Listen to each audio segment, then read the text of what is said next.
నమస్తే, welcome to our channel. నేను సిరి. జగన్మోహన్ రెడ్డి గారు గెలవడానికి సాక్షి దినపత్రిక ఎంతో అంటే చాలా వరకు అయితే ఒక కీలక పాత్ర పోషించింది. అలాగే ఇప్పుడు ఆ పత్రిక ఎవరి ఎండి బాధ్యతలు పోషిస్తుంది ఎవరంటే భారతిరెడ్డి గారు. అయితే ఇప్పుడు ఎండి బాధ్యతల నుంచి తప్పుకుంటున్నట్టయితే వార్తలు వస్తున్నాయి. అయితే ఇప్పుడు కొత్తగా ఒక లేడీ బాస్ రాబోతున్నట్టు కూడా మరి వార్తలు వస్తున్నాయి. ఇందులో ఎంతవరకు వాస్తవం ఉంది ఏంటి అనేది మనకు వివరించడానికి మనతో పాటు ఉన్నారు ప్రముఖ సీనియర్ జర్నలిస్ట్ డివిఎస్ గారు. నమస్కారం సార్. నమస్తే సార్. ఇప్పుడు మనం చూసాం గత ఎన్నికల అప్పుడు సాక్షి న్యూస్ ఛానలే కావచ్చు, సాక్షి పేపరే కావచ్చు, జగన్మోహన్ రెడ్డి గారు గెలవడానికి ఒక కీలక పాత్ర అయితే పోషించింది. ఇప్పుడు ఏంటంటే ఎండీగా బాధ్యతలు వహిస్తుంది భారతిరెడ్డి గారు. అయితే ఇప్పుడు తన బాధ్యతల నుంచి తను తప్పుకుంటున్నట్టు వార్తలు వస్తున్నాయి. ఆ ప్లేస్లో ఇంకొక లేడీ బాస్ వస్తున్నట్టు కూడా వార్తలు వస్తున్నాయి. మరి నిజంగా తను తప్పుకునే అవకాశం ఉందా, వేరే వాళ్ళకి ఛాన్స్ ఇచ్చే అవకాశం ఉందంటారు? రంగు మారుతాంది. సాక్షి రంగులు మారే అవసరం వెళ్ళిలా మారింది. ఆల్రెడీ మారినట్టుంది రంగు కూడా. బులుగు రంగు వేసుకున్న దీంట్లో ఇప్పుడు రాజశేఖర రెడ్డి బొమ్మ కూడా తీసేసిన దీంట్లో ఇప్పుడు రాజశేఖర రెడ్డి కోడలను కూడా లేపేసేస్తున్నారు. ఎవరిని? భారతీ మేడంను కూడా మరి పక్కకి తప్పించేసి మిగతా బిజినెస్లన్నీ ఆమె చూసుకునేటట్టు సాక్షి ఆమె ఎవరు కార్పొరేట్ డైరెక్టర్ ఎవరు ఉన్నారు రాణి రెడ్డికి వాళ్ళ బంధువు కాబోలు ఆమెకు అప్పకి చెప్పే ఇది జరుగుతోందని కూడా అంటున్నారు. అదే కనుక జరిగితే భారతీ మేడంను తీసేసి రాణి రెడ్డిని కనుక పెడితే మరి సాక్షి పరిస్థితి పెనం మీద నుంచి పొయ్యిలో పడ్డట్టు. పెనం మీద నుంచి పొయ్యిలో పడ్డట్టు అంటే ఉద్యోగులంతా గగ్గోలు పెడుతున్నారు. అసలు ఆమెకేమంత తెలియదు ఈ మేనేజ్మెంటు, ఈ పేపర్ గురించి, పాలిటిక్స్ గురించి, రాజకీయం గురించి. ఇప్పటికే ఆమె హింస తట్టుకోలేకపోతున్నారు సాక్షి ఉద్యోగులంతా. కార్పొరేట్ డైరెక్టర్గానే రాణి రెడ్డి ఆమె టార్చర్ పెడుతోందన్న ప్రచారం నేపథ్యంలో ఇప్పుడు ఆమెకే మొత్తం బాధ్యతలు అప్పచెబితే మొత్తం ఈ బ్యాచ్ అంతా ఎడిటోరియల్ స్టాఫ్ అంతా సర్దుకుంటున్నారు, వేరే వాటికి వెళ్ళిపోయే ప్రయత్నాల్లో ఉన్నారు. ఇప్పటికే జగన్మోహన్ రెడ్డి ఓటమికి ప్రధాన కారణం సాక్షి. 5 ఏళ్ల సాక్షి కథనాలే ఇవాళ జగన్మోహన్ రెడ్డికి 151 సీట్ల నుంచి 11 సీట్లకి పతనం చేశాయి. మనం చూసాం సాక్షి గత 5 ఏళ్లలో ఎలా విష ప్రచారం చేసిందో. క్రెడిబిలిటీ కోల్పోయింది సాక్షి పత్రిక, సాక్షి ఛానల్ క్రెడిబిలిటీ కోల్పోవటం కాదు, అసలు మొత్తం జగన్మోహన్ రెడ్డి క్రెడిబిలిటీనే పోగొట్టాయి. వైఎస్ఆర్ కాంగ్రెస్ పార్టీ పునాదుల్నే ఇది గండి కొట్టిన పరిస్థితి అనమాట. ఈ వీళ్ళు చేసినటువంటి ఈ కథనాల వల్ల ఎంత తప్పుడు కథనాలు, ఎంత విష ప్రచారం, ఎలా బురద జల్లారో చూసాం. ఏంటి? టార్గెట్ లోకేష్ మీద ఇక బురద చల్లటం పనిగా పెట్టుకున్నారు. టార్గెట్ పవన్ కళ్యాణ్ ఆయన కుటుంబం, ఆయన భార్యలు, ఆ పెళ్ళాలు, అది చెలువల పలవలుగా నీకు ఆ మెగా ఫ్యామిలీ మీద రాశారు.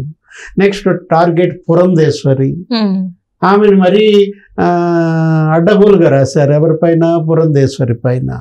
ఇలా వీళ్ళు గాడి తప్పారు. ఒక పత్రికకు ఉండాల్సిన విశ్వసనీయత కోల్పోయింది, ఒక ఛానల్కు ఉండాల్సినటువంటి నమ్మకం కోల్పోయింది అనమాట. అంటే ఏంటి? ఇలాంటి ఛానల్, ఇలాంటి పత్రిక అసలు మనం మీడియాలో చూడలేదు. ఏది? ఇది ఒక విషపుత్రిక అనే పేరు గతంలోనే అనేవాళ్ళు. ఏది? జగన్మోహన్ రెడ్డి అవినీతి విషపుత్రిక అని ప్రచారం చేసేవాళ్ళు తెలుగుదేశం వాళ్ళు. అది నిజమని ఈ 5 ఏళ్ల కథనాలే కనపడుతున్న దీంట్లో. ఇప్పుడు 5 ఏళ్ళు జగన్మోహన్ రెడ్డి పరిపాలనలో 1000 కోట్లు దోచిపెట్టారు. దానికి సాక్షి యాడ్స్ రూపంలో అడ్డగోలుగా అన్నమాట. ఇప్పుడు బటన్లు నొక్కానని చెప్తాడు ఎవరు? జగన్మోహన్ రెడ్డి. 130 బటన్లు నొక్కానని. 130 బటన్లు నొక్కింది జనానికి కాదు, 130 బటన్లు నొక్కింది సాక్షికి అనమాట. బటన్ నొక్కిన ప్రతిసారి ఇక్కడ ఫుల్ పేజ్ యాడ్, 2 పేజీలు ఫుల్ యాడ్స్ అనమాట. అంటే ఏంటి? సాక్షికి యాడ్స్ ఇవ్వటం కోసమే బటన్స్ నొక్కారు. ఇప్పుడు ఫీజు రీయింబర్స్మెంట్ ఉంది, జగనన్న విద్యా దీవెన, జగనన్న వసతి దీవెన అని 2 ముక్కలు చేశారు దాన్ని. అందులోనే ఏం చేశారు? అదొక 4 సార్లు, ఇదొక 4 సార్లు ఇస్తారు. First quarter, second quarter, third quarter. ఎన్ని బటన్స్ అయ్యాయి? అదో 4 బటన్స్, ఇది ఒక 4 బటన్స్. ఎన్ని యాడ్స్ అయ్యాయి? అక్కడే ఆ ఒక్క స్కీమ్లోనే 8 యాడ్స్, 8 పేజీలు ఫుల్ యాడ్ అనమాట. ఎంత దోచిపెట్టారు అనేది సాక్షికి మనం చూసాం.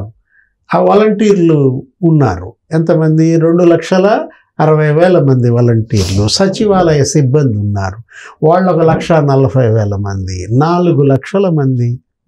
ఆ 4 లక్షల మంది సాక్షి కొనాలి. 4 లక్షల మంది చేత సాక్షి కొనిపించారు. అంటే సాక్షి చందా 4 లక్షలు, అది ఎవరి డబ్బులు? ప్రజల డబ్బులు కాదు, జనం ఇష్టపడి కొనుక్కున్న చందాలు కావాలి. బలవంతం చేసి వాలంటీర్లతో కొనిపించినాయి, సచివాలయ సిబ్బందితో కొనిపించినాయి. వాళ్ళు కూడా వాళ్ళ సొంత డబ్బు కాదు, అది ప్రభుత్వ డబ్బు. దీనిపైన కేసు ఉంది ఢిల్లీ కోర్టులో. దీనిపైన ఈనాడాళ్ళు కేసు వేసారనమాట. ఇదేంటి, ఒక సర్క్యులర్ ఇవ్వటం ఏంటి, ఒక పత్రికని కొనమని ఈ విధంగా మరి ఒత్తిడి చేయటం ఏంటి అని చెప్పి ఆ సర్క్యులర్ని ఇది చేసిన పరిస్థితి అనమాట. ఎంతగా ప్రభుత్వ ధనం తన యొక్క కంపెనీలకు దోచిపెట్టిన ముఖ్యమంత్రిని దేశ చరిత్రలో చూడలేదు. జనరల్గా ఏంటంటే ఎన్టీ రామారావు ముఖ్యమంత్రిగా ఉన్నప్పుడు అసలు ఆయన పిల్లలు ఏనాడు సచివాలయానికి వచ్చేవాళ్ళు కాదు. 10 మంది ఆయన పిల్లలు ఉన్నా, బాలకృష్ణ, ఇప్పుడు హరికృష్ణ, వీళ్ళందరూ కూడా, రామకృష్ణ, ఇటు పురంధేశ్వరి, భువనేశ్వరి, ప్రభుత్వం నుంచి వాళ్ళ కంపెనీలకు ₹1 సహాయం తీసుకోవాలా, భూములు తీసుకోవాలా, గనులు తీసుకోవాలా. ఇలాంటి ముఖ్యమంత్రులను మనం చూసాం. ఈయనలే కాదు, చెన్నారెడ్డి కావచ్చు, జలగం వెంగళరావు కావచ్చు. ఒక్క రాజశేఖర్ రెడ్డి టైంలోనే ముఖ్యమంత్రి కొడుకు అబాస్ పాలయ్యాడు, అవినీతి పరుడని పేరు తెచ్చుకున్నాడు, జైలుకి వెళ్ళాడు జగన్మోహన్ రెడ్డి. ఇప్పుడు జగన్మోహన్ రెడ్డి ముఖ్యమంత్రిగా మొత్తం ప్రభుత్వ ధనం సాక్షికి దోచిపెట్టారు. మొత్తం ప్రభుత్వ ధనం భారతీ సిమెంట్స్కి దోచిపెట్టారు. అక్కడ ఆ సిమెంట్లో, అక్కడ భారతీ పాలిమర్స్లో తయారైనటువంటి రెడ్ బ్యాగులే కొనాలని చెప్పి ఒక ఇది తీసుకొచ్చారు. సాక్షి పత్రికే వాలంటీర్లు కొనాలని ఒకటి తీసుకొచ్చారు. అంటే దగ్గర దగ్గర ఈ 5 ఏళ్లలో 5,000 కోట్లు ఈ విధంగానే తన కంపెనీలకు దోచిపెట్టాడనేది ఇవాళ ఎంక్వైరీ. రేపు పొద్దున కనుక దీనిపైన విచారణకు కొత్త ప్రభుత్వం చంద్రబాబు కనుక ఆదేశిస్తే, deputy CM Pawan Kalyan red బుక్లో ఇది కూడా కనుక ఉన్నట్టయితే, లోకేష్ బాబు విచారణలు కనుక జరిగినట్లయితే ముందు జైలుకి వెళ్ళేది సాక్షి ఎండి భారతి. అందుకే ఆమెను తప్పించారా? తన పత్రికకి ప్రభుత్వం నుంచి కొల్లగొట్టినటువంటి సొమ్ము, తన సిమెంట్ ఫ్యాక్టరీకి వచ్చినటువంటి సొమ్ము, ఇవన్నీ కూడా బయటకు వస్తాయనే ఇవాళ భారతీ మేడం అస్త్ర సన్యాసం చేసి ఇప్పుడు ఇది ఈ ముళ్ళ కిరీటం రాణిరెడ్డికి పెడుతోందా? రేపొద్దున రాణిరెడ్డి కనుక నిజంగానే మరి అక్కడ బాధ్యతలు తీసుకుంటే మరి సాక్షి ఇంకెన్ని రంగులు మారుద్దో చూడాలి. Right sir, right. Thank you so much sir. నమస్తే.